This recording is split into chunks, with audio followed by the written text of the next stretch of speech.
But right now we are being joined on the fan guest hotline powered by Gruber Law, the one and only Jake Burns, Browns film breakdown. You can find him on social media at Jake_Burns18. Jake, we had the opportunity to talk yesterday on your show. Welcome into the Pack a Day radio show. Appreciate you joining us, my friend. Of course, man. My pleasure. Yeah, let's start with this Browns season so far. I know on paper 0-2 hasn't exactly been the sexiest start for Cleveland, but walk me through what you've seen from this Cleveland Browns team in totality so far. Yeah, it's a matter of expectations, Andy. It's a group that is, the most important position in football, pretty underwhelming in terms of what's there. Now there's some hidden, not necessarily hidden, but some unknowns about the two rookies they selected a little later in the draft. We'll see if those guys get a chance to play, but the obvious expectation is that the Browns are maybe a year or two away. They've put together a pretty strong draft, which we can hit on some of those guys so far contributing, but the expectations are sort of low because they're working through the fallout and what comes with the Deshaun Watson stuff, and that he can't be a contributor in any way, shape, or form. So you go into this year, some solid veterans, some guys in place who you think can obviously still be a part of winning football, but obviously understanding the hindrance that they're dealing with at quarterback and trying to navigate that. Expectations have been in check. They should have won week one, in all honesty, outgained Cincinnati, doubled up their yardage, held the Bengals to 7 yards in the second half total. And that was, when Joe was healthy. So there's reason to believe they should be 1-1. They missed a kick in the second half. They had a couple balls hit receivers in the hands, bounced to defensive backs. So some really weird fluky stuff happened in that game. Missed a 36-yard field goal that would have put you out in front with a couple minutes left. Baltimore's just a different class of organization right now. I think the way their roster stands, it's a group that's competing to get to the Super Bowl, and the Browns kept it close for like 2.5 quarters into the late third quarter before the floodgates opened a little bit there. So it's 0-2, understanding that there's a difference between the second opponent in terms of where the roster between the Browns and Ravens stand, but they could have easily beaten Cincinnati at home, where they traditionally, the Browns do play a little better at home. I mean, that's most teams, obviously, but they just have defensively a better track record at home because of the crowd volume and the snap count jumping that they do up front and that stuff that they're able to get off. So, it's about what we expected. And it is disappointing in some spots, but also some reasons for optimism as they try to kind of like retool the roster on the fly. Yeah, I've certainly seen the same thing, especially on the defensive side of the ball. Let's start on offense, though. If I told you that the Browns won this game, what on offense were they able to accomplish to put up points against Green Bay? Well, they'd be able to run it. They haven't been able to run efficiently for I wouldn't expect your fan base to remember this, but Nick, well, maybe you do because it was on Monday Night Football. Nick Chubb had that gruesome knee injury at the start of 23. And since then, Nick was one of a kind, man, real creator in the run game, vision, stuff that really helped them alleviate some of the stressful run stuff that they like to put in place, which I consider outside zone a stressful run. It's got a lot of cuts, got a lot of reads, got a lot of things that are dependent on other things. And from there, it's gone downhill efficiency-wise, and they haven't been able to find it. They have been using different players over the course of the 23 and 24 seasons that haven't rendered much success. Jerome Ford, one of them. They drafted a couple guys. Quinshon Judkins, who's now back and playing and should be playing this week again.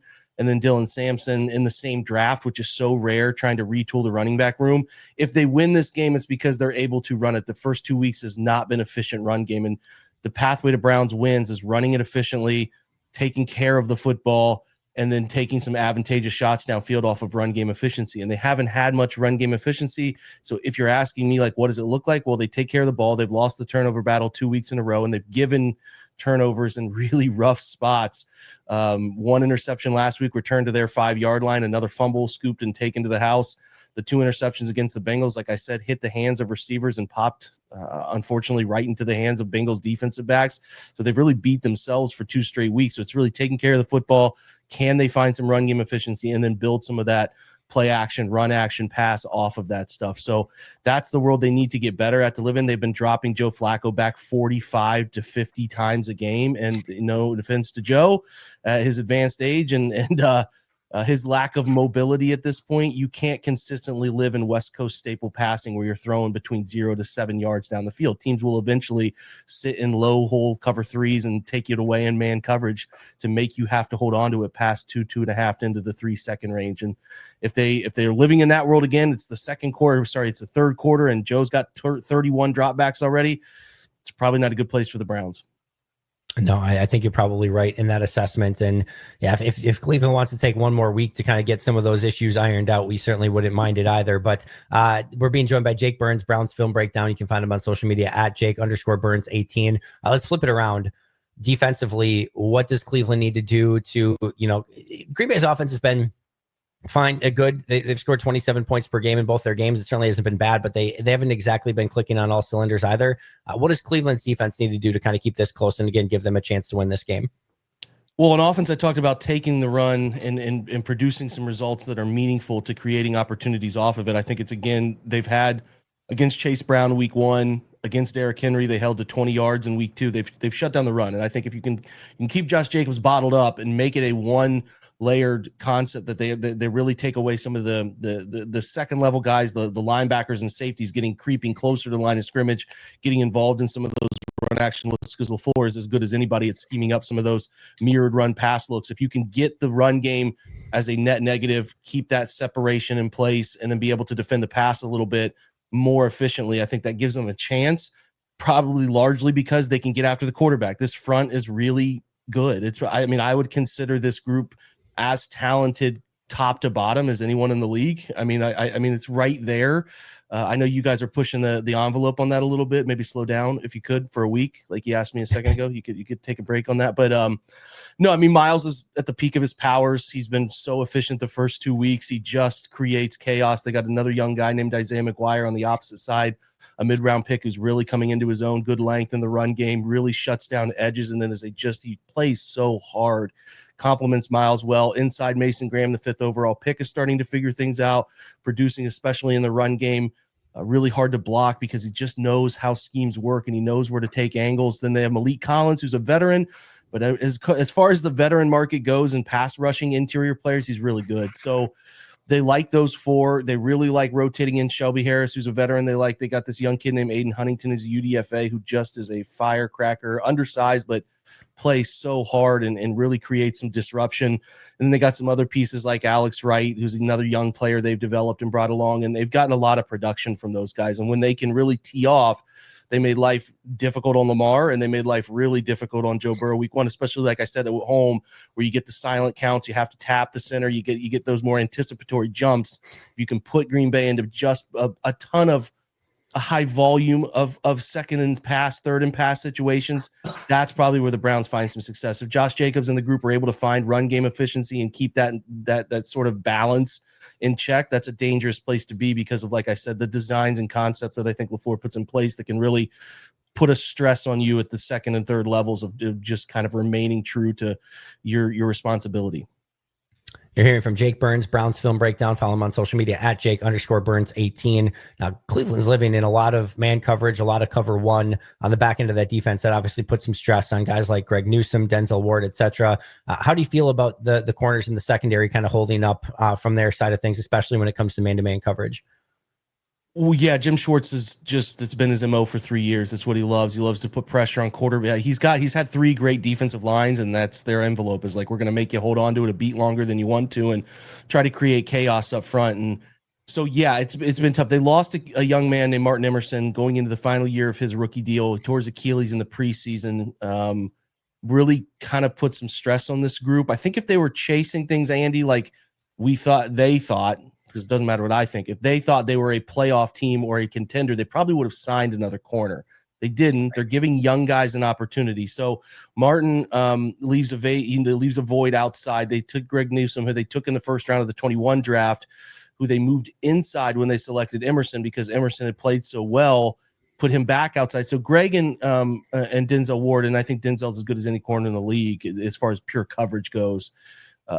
Those 2 are fine. They're good players. They'll be fine. They've been fine to start the year. I think Greg is more comfortable outside across Denzel. They'll travel them. They'll move them. They're not really restricted to one side. They're fluid and they're good. The problem is that last week, a young man named Cam Mitchell, they took out of Northwestern 3 years ago, and then a young man named Miles Harden, who they took from South Dakota State, a nice player, had a good Senior Bowl prep and all that stuff. Actually, he was a Shrine Bowl guy, but they put those 2 into the primary slot corner roles.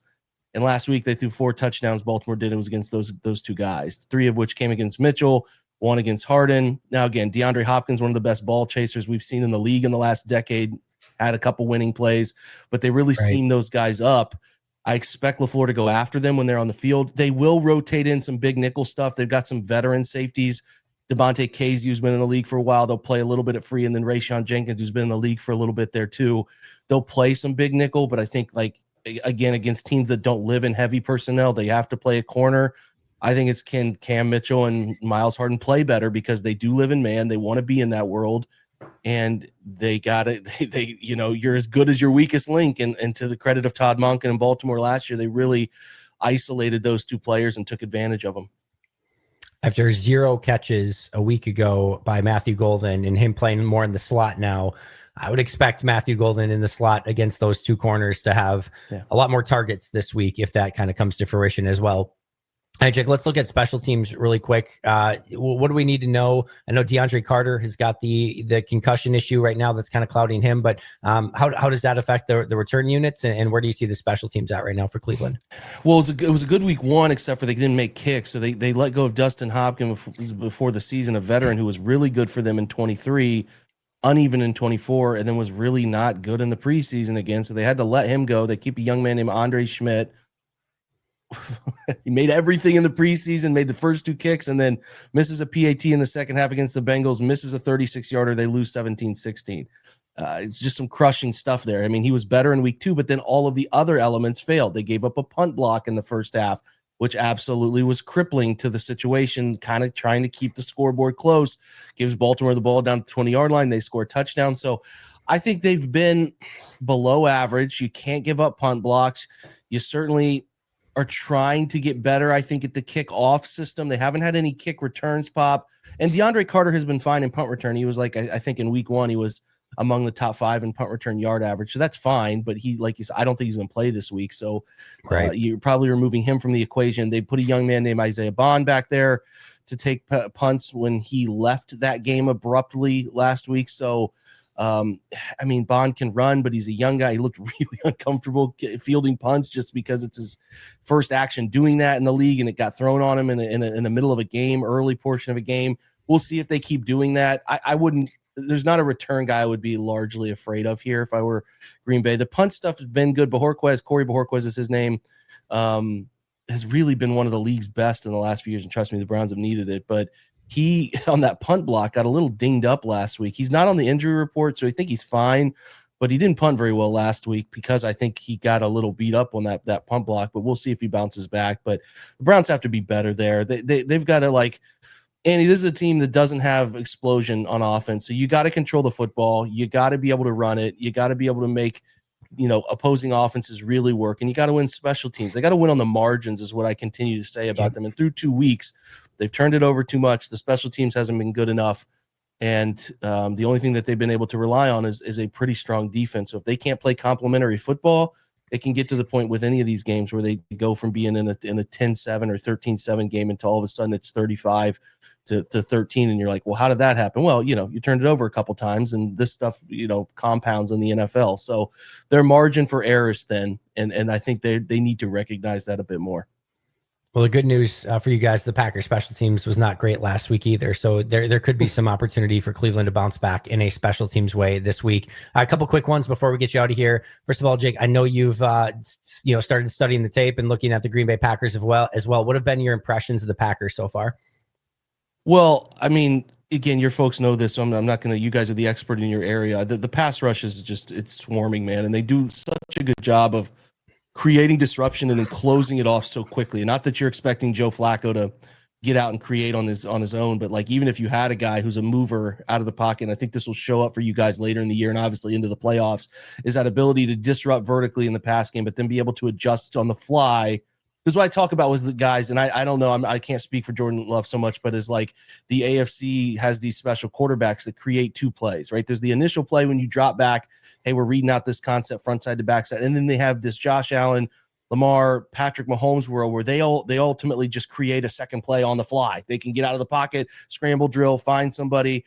And that world is really frustrating. I think the Packers have this now ability. And what I've noticed is like, they have so many young athletes and vertical disruptors in the pass game that they can get you out of that ability to find a second play within a play, which is something you need, especially if you find your way into the AFC or the NFC Championship and into the Super Bowl, is to cut that stuff off, because that's where games can swing so drastically when you face those like transformer type quarterbacks, where that stands out significantly. I think the coverage stuff has been better than people are giving it credit for at this point. So I'm concerned about, can Jerry Jeudy and Cedric Tillman and the tight ends and Njoku and Fannin, can they get separation? Can the Browns get rid of the football in time?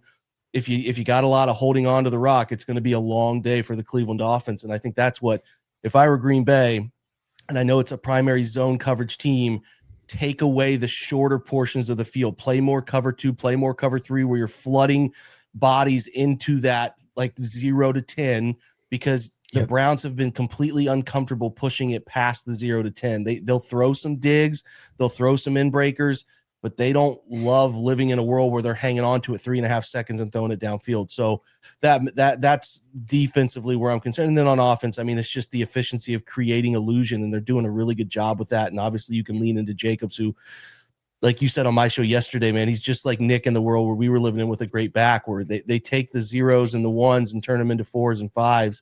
And those just have a compound effect over time. So I think it's paramount for the Browns to stop him from getting going and keep that part of the game bottled up and put it all on Jordan, who can do it, who can find a way, but can they efficiently make it a one-phase game? If they don't, and like I said, there's more balance there, and they're leaning into getting into those special situations where you can deploy different pass catchers into those spots that they're best at, I get really concerned at that spot. So, I mean, I from afar, and I'm not saying this because I'm coming on your show, you can check my pod in the preseason.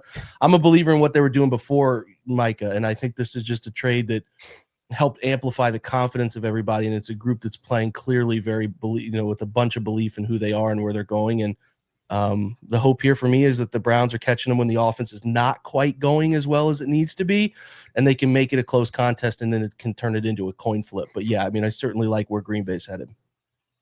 Before we get you out of here, Jake, final prediction for the game? I mean, I think it's like a 24-14, something like that. I think it's if the Browns can get to 20, I think it turns into a game. I think that's that you can make, if you can, like you said yesterday, if they can create some ugly score or a short field opportunity, a block or a long return or a strip sack, something like that could put them into a spot where they create a short field, would help them significantly. But it's a 7.5 line this morning that probably feels right. I would take probably the under on the game total, because I think the defenses are pretty good, but I still think the margin, something along 10 points, is probably what feels right to me at this point. I would certainly take that. Jake, where can we find all of your incredible work? Yeah, simple, man. We're just at brownsfilmbreakdown.com. If your folks are in the world of caring about mediocre AFC North football, you can find us there. We keep on keeping on. I like to just study content, or study the league and study the flow of play concept. It's a big film site, so that's what we do through Substack. But yeah, just at Twitter, Jake_Burns18, and Brownsfilm BDN, because you can't spell out the whole breakdown there. So yeah, that's where we're at, man. Thanks for having me. I love your work, Andy. I think you do a great job, man, and I'm happy we can connect. It's a bummer we only get every 4 years to do this.